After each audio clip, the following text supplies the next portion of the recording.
Hi friends, പുതിയൊരു ക്ലാസ്സിലേക്ക് ഏവർക്കും സ്വാഗതം. ഇന്നത്തെ ക്ലാസ്സിൽ നമ്മൾ ധനതത്വശാസ്ത്രത്തിൽ ഇന്ത്യ സാമ്പത്തിക രംഗം എന്ന ഭാഗത്ത് നിന്ന് ഇന്നലെ പഠിച്ചതിൻ്റെ ബാക്കിയാണ് പഠിക്കാൻ പോകുന്നത്. നമുക്ക് ക്ലാസ്സിലേക്ക് കടക്കാം. മാനവ സന്തോഷ സൂചികയുടെ ആദ്യ റിപ്പോർട്ട് പ്രസിദ്ധീകരിച്ച വർഷം ഏതാണ്? 1997. മാനവ സന്തോഷ സൂചികയുടെ ആദ്യ റിപ്പോർട്ട് പ്രസിദ്ധീകരിച്ച വർഷം 1997 ആണ്. മാനവ സന്തോഷ സൂചിക വികസിപ്പിച്ച രാജ്യം ഏതാണ്? ഭൂട്ടാൻ. മാനവ സന്തോഷ സൂചിക വികസിപ്പിച്ച രാജ്യം ഭൂട്ടാനാണ്. 2023 2024 മാനവ സന്തോഷ സൂചികയിൽ ഇന്ത്യയുടെ സ്ഥാനം എത്രാമതായിരുന്നു? 126. 2023 2024 മാനവ സന്തോഷ സൂചികയിൽ ഇന്ത്യയുടെ സ്ഥാനം 126. 2022 മാനവ സന്തോഷ സൂചികയിൽ ഇന്ത്യയുടെ സ്ഥാനം 136. 2022 മാനവ സന്തോഷ സൂചികയിൽ ഇന്ത്യയുടെ സ്ഥാനം 136. 2024 മാനവ സന്തോഷ സൂചിക പ്രകാരം ലോകത്ത് ഏറ്റവും സന്തോഷമുള്ള രാജ്യം ഫിൻലാൻഡാണ്. 2024 മാനവ സന്തോഷ സൂചിക പ്രകാരം ലോകത്ത് ഏറ്റവും സന്തോഷമുള്ള രാജ്യം ഫിൻലാൻഡാണ്. കുറച്ച് വർഷങ്ങളായി ഫിൻലാൻഡാണ് ഒന്നാം സ്ഥാനത്ത് നിൽക്കുന്ന രാജ്യം. 2024 മാനവ സന്തോഷ സൂചിക പ്രകാരം ലോകത്തെ ഏറ്റവും സന്തോഷം കുറഞ്ഞ രാജ്യം ഏതാണ്? അഫ്ഗാനിസ്ഥാനാണ്. 2024 മാനവ സന്തോഷ സൂചിക പ്രകാരം ലോകത്തെ ഏറ്റവും സന്തോഷം കുറഞ്ഞ രാജ്യം അഫ്ഗാനിസ്ഥാനാണ്. മാനവ ദാരിദ്ര്യ സൂചികയുടെ ആദ്യ റിപ്പോർട്ട് പ്രസിദ്ധീകരിച്ച വർഷം ഏതാണ്? 1997. മാനവ ദാരിദ്ര്യ സൂചികയുടെ ആദ്യ റിപ്പോർട്ട് പ്രസിദ്ധീകരിച്ച വർഷം 1997 ആണ്. സമ്പദ്ഘടനയെ പ്രധാനമായും എത്ര മേഖലകളായിട്ടാണ് തരംതിരിച്ചിട്ടുള്ളത്? 3 മേഖലയായി. അവ ഏതൊക്കെയാണ്? പ്രാഥമിക മേഖല, ദ്വിതീയ മേഖല, തൃതീയ മേഖല. സമ്പദ്ഘടനയെ 3 മേഖലകളായി തിരിച്ചിട്ടുണ്ട്. അവ പ്രാഥമിക മേഖല, ദ്വിതീയ മേഖല, തൃതീയ മേഖല എന്നിവയാണ്. പ്രാഥമിക മേഖലയുടെ അടിത്തറ എന്നറിയപ്പെടുന്നത് കൃഷിയാണ്. പ്രാഥമിക മേഖലയുടെ അടിത്തറ എന്നറിയപ്പെടുന്നത് കൃഷിയാണ്. പ്രകൃതി വിഭവങ്ങൾ നേരിട്ട് ഉപയോഗപ്പെടുത്തി നടത്തുന്ന പ്രവർത്തനങ്ങൾ ഉൾപ്പെടുന്ന മേഖലയാണ് പ്രാഥമിക മേഖല. പ്രകൃതി വിഭവങ്ങൾ നേരിട്ട് ഉപയോഗപ്പെടുത്തി നടത്തുന്ന പ്രവർത്തനങ്ങൾ ഉൾപ്പെടുന്ന മേഖലയാണ് പ്രാഥമിക മേഖല. പ്രാഥമിക മേഖലയിൽ ഉൾപ്പെടുന്നവ ഏതൊക്കെയാണ്? കൃഷി, വനപരിപാലനം, മത്സ്യബന്ധനം, ഖനനം. പ്രാഥമിക മേഖലയിൽ ഉൾപ്പെടുന്ന വിഷയങ്ങൾ കൃഷി, വനപരിപാലനം, മത്സ്യബന്ധനം, ഖനനം എന്നിവയാണ്. കാർഷിക മേഖല എന്നറിയപ്പെടുന്നത് ഏത് മേഖലയാണ്?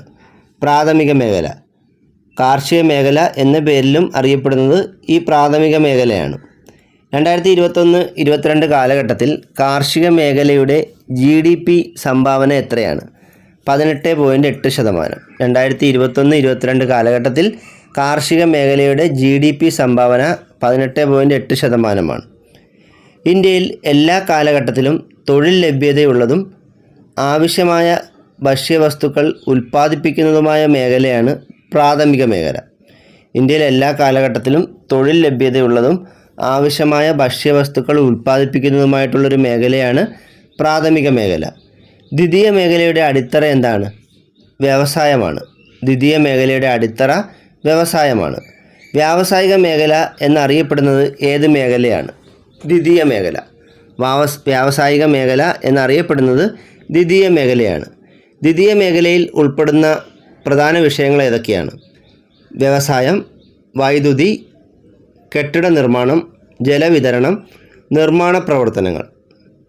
വ്യവസായം, വൈദ്യുതി, കെട്ടിട നിർമ്മാണം, ജലവിതരണം, മറ്റ് നിർമ്മാണ പ്രവർത്തനങ്ങളുമൊക്കെ ദ്വിതീയ മേഖലയിൽ ഉൾപ്പെടുന്നവയാണ്. പ്രാഥമിക, ദ്വിതീയ മേഖലകളിലെ ഉൽപ്പന്നങ്ങൾ സംഭരിക്കുന്നതും വിതരണം ചെയ്യുന്നതുമായ മേഖലയാണ് തൃതീയ മേഖല അഥവാ സേവന മേഖല. പ്രാഥമിക, ദ്വിതീയ മേഖലകളിലെ ഉൽപ്പന്നങ്ങൾ സംഭരിക്കുന്നതും വിതരണം ചെയ്യുന്നതുമായ മേഖലയാണ് തൃതീയ മേഖല അഥവാ സേവന മേഖല. ഇന്ത്യൻ സമ്പദ് വ്യവസ്ഥയിൽ ഏറ്റവും കൂടുതൽ സംഭാവന നൽകുന്ന മേഖല ഏതാണ്? തൃതീയ മേഖല അഥവാ സേവന മേഖല. ഇന്ത്യൻ സമ്പദ് വ്യവസ്ഥയിൽ ഏറ്റവും കൂടുതൽ സംഭാവന ചെയ്യുന്ന മേഖല തൃതീയ മേഖല അഥവാ സേവന മേഖലയാണ്.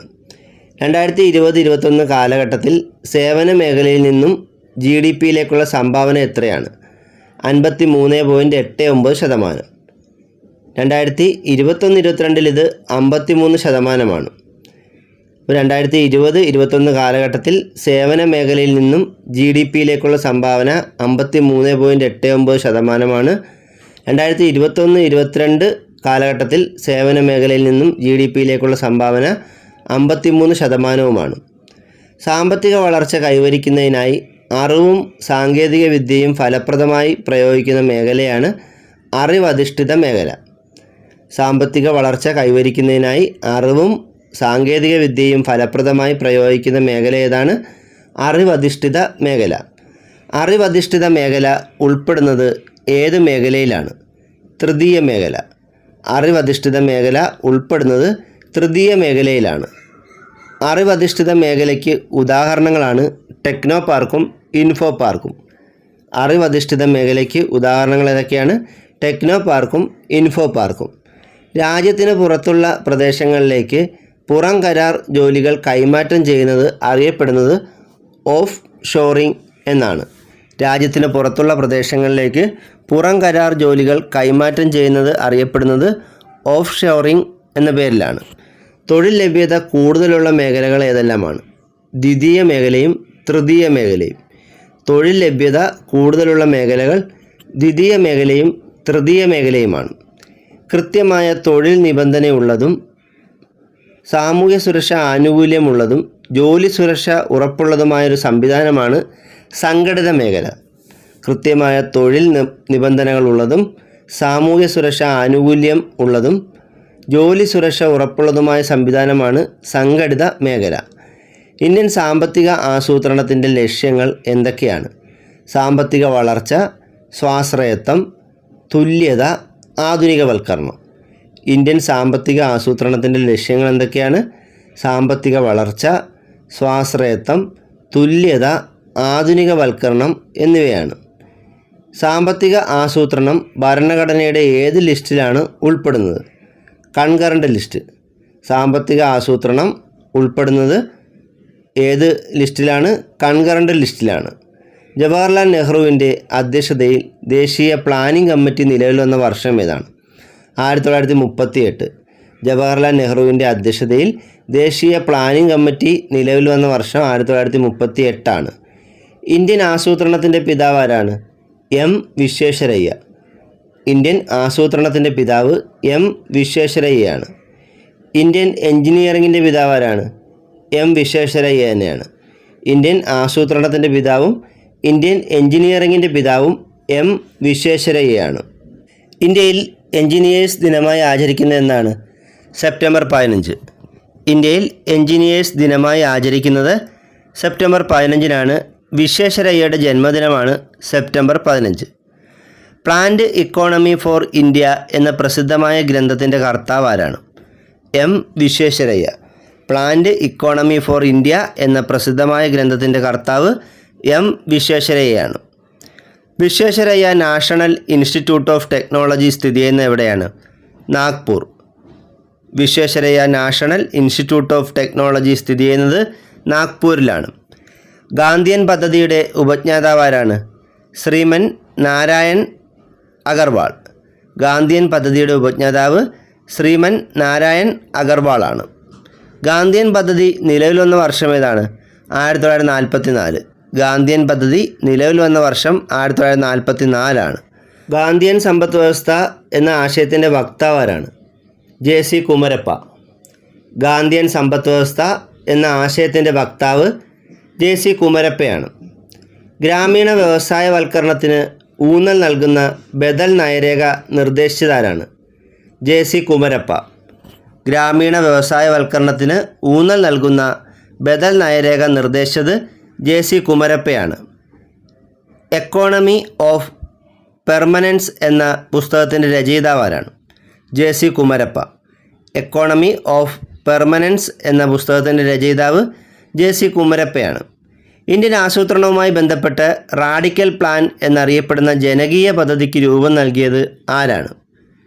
MN റോയ്. ഇന്ത്യൻ ആസൂത്രണവുമായി ബന്ധപ്പെട്ട് റാഡിക്കൽ പ്ലാൻ എന്നറിയപ്പെടുന്ന ജനകീയ പദ്ധതിക്ക് രൂപം നൽകിയത് MN റോയ് ആണ്. ജനകീയ പദ്ധതി കൊണ്ടുവന്ന വർഷം ഏതാണ്? 1945. ജനകീയ പദ്ധതി കൊണ്ടുവന്ന വർഷം 1945 സർവോദയ പദ്ധതിയുടെ ഉപജ്ഞാതാവ് ആരാണ്? ജയപ്രകാശ് നാരായൺ. സർവോദയ പദ്ധതിയുടെ ഉപജ്ഞാതാവ് ജയപ്രകാശ് നാരായണാണ്. സർവോദയ പദ്ധതി നിലവിൽ വന്ന വർഷം ഏതാണ്? 1950. സർവോദയ പദ്ധതി നിലവിൽ വന്ന വർഷം 1950. ബോംബെ പ്ലാൻ നിലവിൽ വന്ന വർഷം ഏതാണ്? 1944. ബോംബെ പ്ലാൻ നിലവിൽ വന്ന വർഷം 1944. ബോംബെ പ്ലാനിന് നേതൃത്വം കൊടുത്തത് അർദേഷിർ ദലാലാണ്. ബോംബെ പ്ലാനിന് നേതൃത്വം കൊടുത്ത ആരാണ്? അർദേഷിർ ദലാൽ. ബോംബെ പ്ലാനിന് പിന്നിൽ പ്രവർത്തിച്ച മലയാളി ആരാണ്? ജോൺ മത്തായി. ബോംബെ പ്ലാനിന് പിന്നിൽ പ്രവർത്തിച്ച മലയാളി ജോൺ മത്തായി ആണ്. സ്വതന്ത്ര ഇന്ത്യയിലെ ആദ്യ വ്യാവസായിക നയം പ്രഖ്യാപിച്ചതെന്നാണ്? 1948 ഏപ്രിൽ 6. സ്വതന്ത്ര ഇന്ത്യയിലെ ആദ്യ വ്യാവസായിക നയം പ്രഖ്യാപിച്ചത് 1948 ഏപ്രിൽ 6 തൃതീയ മേഖലയിൽ ഉൾപ്പെടുന്ന പ്രധാന വിഷയങ്ങൾ ഏതെല്ലാമാണ്?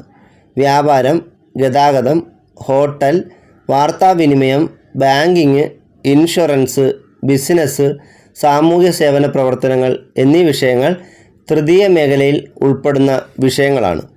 ഇന്നത്തെ ക്ലാസ് ഇവിടെ അവസാനിച്ചിരിക്കുകയാണ്. കൂടുതൽ അറിവുകളുമായി അടുത്ത ക്ലാസ്സിൽ വീണ്ടും കാണാം. Thank you.